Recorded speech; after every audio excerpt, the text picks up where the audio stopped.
Hello and welcome to the Pretty Good Gaming Daily Triple, your no shit gaming news video. That's 3 news stories in one video with zero faff. Yesterday, Microsoft ran an hour-long roundtable event welcoming Bethesda to the Xbox family and all of the games that came with it. Impressively, the show was an actual event with real people together, in person, socially distanced of course, rather than a wooden live stream, and I really appreciated that. Representing Microsoft, the show featured Aaron Greenberg, General Manager of Games Marketing at Xbox, and Head of Xbox Phil Spencer. For Bethesda, they had Head of Marketing and PR Pete Hines, VP of Global Marketing and Communications Aaron Losey, and Executive Producer Todd Howard. The roundtable wasn't a news-focused event, so don't expect any huge announcements or reveals. It was mainly just an hour of Xbox and Bethesda patting each other on the back and saying how excited they are. I watched the whole thing, and there are a few things worth pointing out, but nothing about any new titles, so if you expected that, you'll be let down. Xbox has made it clear that the acquisition of Bethesda and all of its studios is primarily driven by Xbox Game Pass, which continues to be an incredible service, and it just got even better. As of today, March 12th, 20 Bethesda titles are joining Game Pass for Xbox, PC, and mobile all at the same time. Dishonored 1 and 2,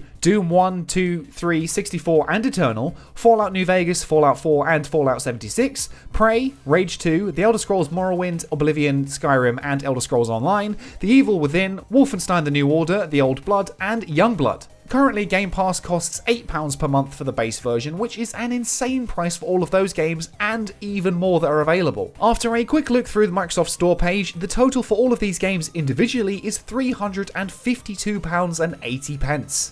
Bargain. As I touched on earlier in the week, I expect at some point Microsoft will try to crank up the price like it did at the start of the year, but until then, Game Pass has a damn good slate of games for an incredible price. The only other somewhat meaningful part of the roundtable was the discussion of exclusivity. In Phil Spencer's own words, I'll try to be as clear as I can. Basically, everything going forward will be a Microsoft exclusive, so bad luck Sony. However, a key point to note is that existing deals or contractual obligations will be fulfilled properly. That means that, for example, whatever deal Arcane has with Sony over Deathloop, whether it's just for this game or potential sequels too, that will continue even with Microsoft in charge. Rather than saying specifically the games will be exclusive to Xbox, Spencer says Bethesda games will ship wherever Game Pass is. Both of those statements ultimately mean the same thing, but the latter highlights the importance of Game Pass to Microsoft's business model in the future. All Bethesda games will be coming to Game Pass on Xbox One, Xbox Series X and S, xCloud streaming, and PC. With a $7.5 billion price tag, this really shouldn't be a surprise to PlayStation owners. You don't pay that much and not get exclusivity. Going forward, the level of competition in this new generation should be quite interesting since all parties are doing something slightly different. Sony is still running the traditional format of marquee console selling exclusive titles. Microsoft is pivoting much more to become a platform holder and a service provider, while Nintendo just kind of does whatever the hell it wants, and it's usually a pretty big success with fans, so just keep doing that. Anyway, there wasn't much else of interest, but like a true masochist, Bethesda just couldn't resist squeezing in a little bit about Fallout 76. Todd Howard literally said, "There was very little we didn't screw up, honestly." I've been waiting for this day.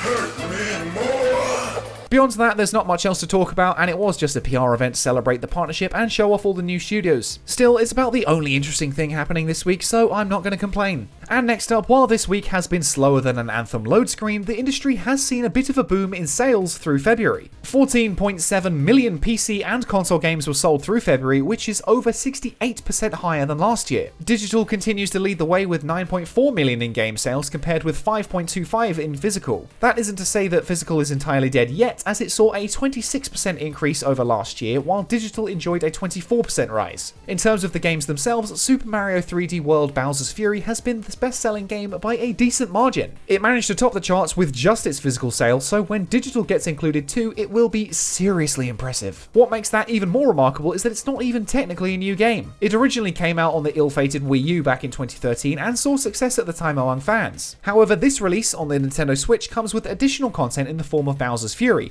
a new multi-layered level which can even be played in co-op alongside Bowser Jr. Other familiar faces fill the charts like FIFA, Call of Duty, and GTA 5, but also a few forgotten figures figures made a return. Tekken 7 and XCOM 2 dropped by, despite launching in 2015 and 2016 respectively. Naruto Shippuden, Ultimate Ninja Storm, and Jump Force also popped up out of nowhere. The release of Little Nightmares 2 last month saw decent sales for the 2D platformer, but it also boosted the 2017 original back into the charts. Mario Kart 8 and Red Dead Redemption 2 both saw a 58% increase in year-over-year sales, and Nintendo's dominance still continues, holding 5 spots in the top 20. Tekken, Naruto, Jump Force, and Little Nightmares are all published by Bandai Namco, so they're putting on a pretty decent show too, and the company held a sale on the Nintendo eShop which explains their revitalized performance. Ubisoft also had a good turnout with Assassin's Creed Valhalla, Rainbow Six Siege, and Just Dance 21 all around the middle of the charts. Valhalla is particularly impressive since it's held a spot in the charts since it launched in November, while Watch Dogs Legion is nowhere to be seen. This time of year is often pretty quiet in terms of game releases, especially in the advent of a brand new console generation. This surge in game sales is likely due to this absence and people still being stuck inside, so they're desperate for anything to fill their time. It's all quiet for a while now, as the next big game coming out is Monster Hunter Rise on March 26th, then Outriders on April 1st, though neither of those are particularly heavy hitters. By May, things should pick up as we get Resident Evil Village on May 7th,